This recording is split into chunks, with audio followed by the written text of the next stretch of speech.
they get papers, local papers. In fact, one lady who is on a maintenance came to our breakfast and says she has a relative who has not been able to get an ID. Yes, a Kenyan and Somali. Kenyan, yes. Kenyan Somali. Yes, yes. Kenyan he has not been able because when IDs are available, they are sold to Somalis. Yes. That intensifies terrorism. Another day I went to Isli. Yes. I saw a young man who was selling my amuri.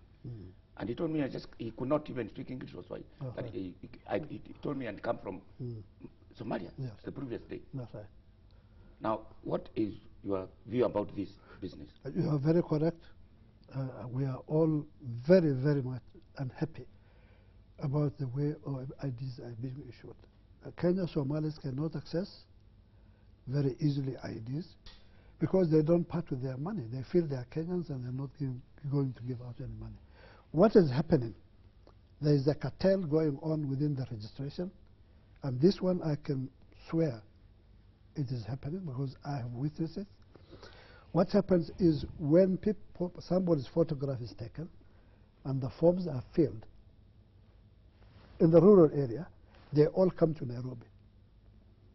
When they come to Nairobi, the picture of the real person is removed. It is superimposed with another picture, and this person pays 50,000, 100,000. Okay, which is why the immigration services have stopped issuing. Yes, and these people who have applied for passport, they wait for their IDs. They don't get it for years. I have even taken them to Parliament myself in 2005 when I was in the opposition. And Ojuang, who was the minister, promises to take action, but up to now, no action has been taken. But then let's go back to your time. We'll come back to Somalia and the Somali issues later. But let's go back to your time as a Minister of Defense, because you say that these people have been trained. But we know that various reports into security in Kenya, into the condition of police security institutions have talked about the poor training, poor facilities, poor remuneration. Now, we know that some of these are being addressed at the moment, but you were within that security architecture. What role did you have in improving our security? Well, as a provincial commissioner, we don't deal with remunerations. That was being done in the central government. But as a Minister of Defense, I think we have improved the capability of our forces for the 5 years that I have been there. With the help with the help of President Kibaki. You have seen what has happened. For the first time in the history of Africa, Kenya forces were able to go through the sea and take over Kismayo. I think there's no any other African country which have done that and which can do that. And also going to Somalia or going to a neighboring country? Somalia. Similarly, I think we are now capable as a nation. We are more stronger than we used to be. For quite some time, the defense forces was neglected really. They were not being given enough money to be able to buy the equipment that they require. But nowadays, I think they match with any other forces in Africa. So not better. So from what you're saying, it sounds as if you are confident about the state of our security forces. Yes, very confident indeed. So what would you then say to Kenyans who feel insecure and who are listening to you? Well, I'm telling them that they should support the government. They should be reporting any strange happenings within their vicinity, and I'm sure the authority will catch up with them. Because, I mean, to expect government as if government is an angel, that they will know the heart of somebody, I think it's not correct. Okay. But the mess in the military is not really because of lack of money, it's because of corruption. There is a lot of corruption in the procurement systems of the defense forces. For instance, the ship that we acquired the other day, which was supposed to cost 2 billion, cost 4.1, the one that was in Anglo-Lisa. There is even a time when we understood that some shoes were brought which were not even tendered for. Yes. I think what do you do as a minister? What did you do to make transparent the procurement systems of the military? Well, first of all, Angola leasing happened before I came into the scene. And up to now, no army officer has been taken to court. That shows you that the army was not involved. Not involved, or that Yes. justice is slow? No, they were not involved, because if they were involved, they should have been taken to court. So it is other politicians who are making decisions and who are involved in these things, and that's why you saw some people going to court. Go ahead. Are you happy with military procurement? It's very Well, painful. I have no reason not to, because I'm not a technical person. Procurement is done on technical knowledge, and most of those who do are people who know their profession. I don't know anything about guns. I don't know anything about aircrafts. So I cannot really say that the procurement is not correct. So we'll go back to the issue now of Somalia, because of course you're an ethnic Somali, and you told us yourself here that you authorized the incursion into Somalia. Now, did that present any problems for you in terms of loyalties? Well, you know, I was a cabinet minister and in charge of defense, and the decision was made by the cabinet, not by anybody else, collectively. But because I am a Somali, the Somalis they feel maybe perhaps I should not have. Which Somalis? Kenyan Somalis? No, the Somalis in Somalia. They feel that I'm a Muslim, and therefore I should not have participated. What they don't know is I'm a Kenyan, and my loyalty is here in Kenya. I don't belong to Somalia. I went to Somalia only once during the incursion of Somalia, when our soldiers went there. I went to go and see the president to discuss with him. And therefore, the Al-Shabaab, I think, are picking on me and my family, honestly. They have threatened us. But we are not worried. We know one day we will die. And it's God who determines when and where and how. So they can go with their plans. But we know, we feel protected by God. Right. Your son actually said that, because of course your son was one of the Westgate heroes. And we saw him actually taking on the Al-Shabaab attackers. But to what extent? Because we know that relations between the wider Kenyan state and ethnic Somalis have not been best, have not been at their best.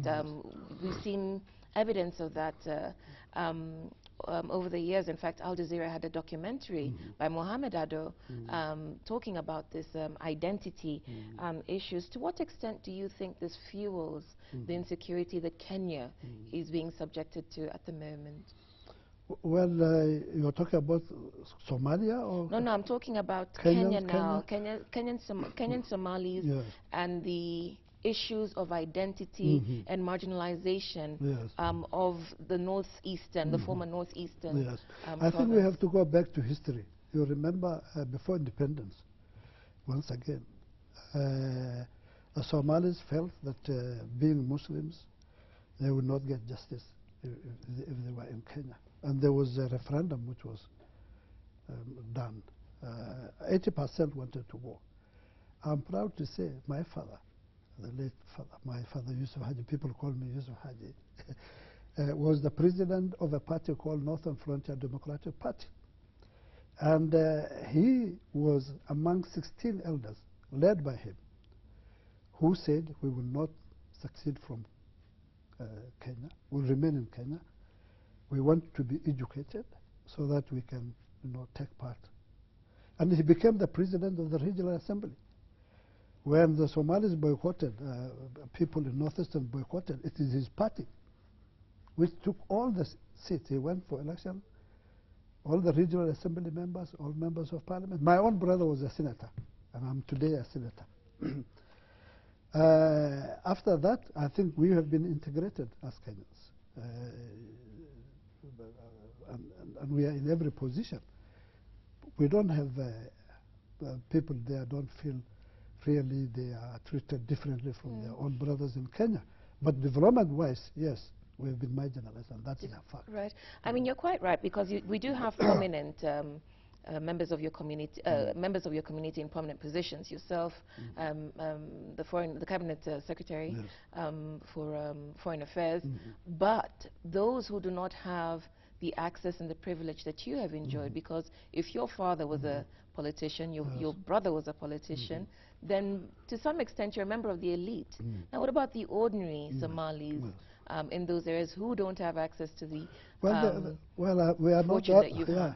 Well, they are all in all the part of civil service. You will find them senior police officers, district commissioners, provincial commissioners, permanent secretaries. I think education matters. If people are not educated, just like Turkana and West Pokot, we are not different from them. But in the last few years, I think our people have really got the education they are required, and they have taken positions in their country. You talked about the inability to get Kenyan identification, the lack of development, the inability to secure identification. To what extent do you think this frustrates the intelligence gathering efforts? Because whether you or not you say that there is a poor development across Kenya, this does tend to frustrate intelligence gathering operations, doesn't it? Especially when you're dealing with a threat like Al-Shabaab. Yes. Well, Somalis are oral people, as you know, and they are very good in talking. they don't hide information if they are given the confidence. I think it's... so there is no confidence could be. Some of the officers should be able to interact. You remember when we sent Saleh, the current ambassador to Saudi Arabia, to northeastern province. For 2 years that he has been there, the question of highway robbery and activity of bandits stopped completely, because he was able to interact with them, and he was able to, talk to them on equal terms. But if somebody goes and says, I'm a big man, and therefore I will not go to certain areas to talk to people, people will feel that they have been, sidelined, and they will keep to themselves. Let me tell you, you ask for those people who come from Nakuru. When I was a PC in Nakuru, I used to walk from my house to my office, simply because I wanted people to talk to me on the way. And people were free, and they will come and tell me, oh, I came to your office, the secretary did not allow me to see, and I'll tell them, let us go together. We go to the office, and they will talk to me very freely. Okay. So what do you make then of the order to close refugee camps? The refugee camps have to close, but not as it was reported. It cannot be forthwith. There must be, these are 500,000 people. There must be, some structured way of sending them back home. So one way or the other, sooner or later, they have to go back to their country. Yeah. What do you say about smuggling along the border? There is a lot of sugar smuggling. Smuggling is there. Smuggling is there. Last night, somebody was telling me that they normally send milk, the normal milk, to sell in Northeast. But these days, they are not able to sell milk because powder milk, which is very cheap, is coming from Somalia. But as leaders of that, because that smuggling brings insecurity. Yes. Smuggling of sugar, smuggling of arms, ammunition, electronics. I was working on a story about that smuggling, and it's major. Yeah. It's a major problem. That's true. But as leaders of that place, some of you are other, maybe not necessarily you, but they're beneficiaries of that smuggling. And it's done through refugee, contacts with the refugee people who have contacts in Somalia, and then local businessmen. Well, it's local businessmen all over the world. Business people are crafty people. They only consider their own interest. They don't consider the interest of any other person. Because even when they're selling you something, they would like to put profit on it. And therefore, smuggling is done because of the porous border. We have 800,000 kilometers. And the roads are not very good. People, they can use donkeys. But the goods are sold in market. And yes, they're seen the but it is not the leaders who will go and arrest people for selling in the market. This is the work of the authority. So but there could be some collaboration. It looks like that authority is like that in that village in Turkana, yes, where people do nothing. Yeah, they collaborate. This is what I'm saying. There could be some collaboration. Yes. In fact, there are militias who protect the smugglers. Yes. Local Somali, yes, Kenyan Somalis who form militias to protect the smugglers. Yes. And they bring the trucks. They don't come in bicycles. Yes. They bring 10-ton. Yes. 20-ton trucks. Right.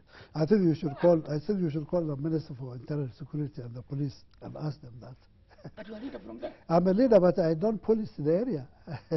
I don't. You know, I cannot go stand on the road and check on smuggled goods. Right. No, I think Motege's point is that you may not have the power you once had as Minister of Defense, but as a leader and an elder from that community, you do have some influence, and so you can ask your people to, you know, straighten up. All over the world, smuggling is there. It's not only in Northeastern Province. And there's no leader which can stop, because if somebody is, that is his livelihood, and that is how he feels that is the best way for him to do, I think it will be wrong to expect a leader to be... But you see, the bad thing about the smuggling, smuggling there, not only it is bringing in insecurity, arms, and also Al-Shabaab money. That's how Al-Shabaab finances itself. So it's not only smuggling, it is ingrained with insecurity. Well, that is the more reason why, as minister, you should be concerned. Well, that is the responsibility of the government. No single person can be held responsible. I said the work of a citizen is to give the information. Of course, the people who live along the border should give the information to the authority, and it's up to the authority to take the necessary steps. But if that is not happening, then it's unfortunate. Okay. So we'll take a break now. This is Cheche, live on Citizen TV. We're discussing security with Senator Mohammed Yusuf Hajji. He represents Garissa and chairs the Committee on National Security and Foreign Relations in that chamber. If you have any questions or opinions for him, the SMS number is 22422 and the Twitter handle is Cheche_TV.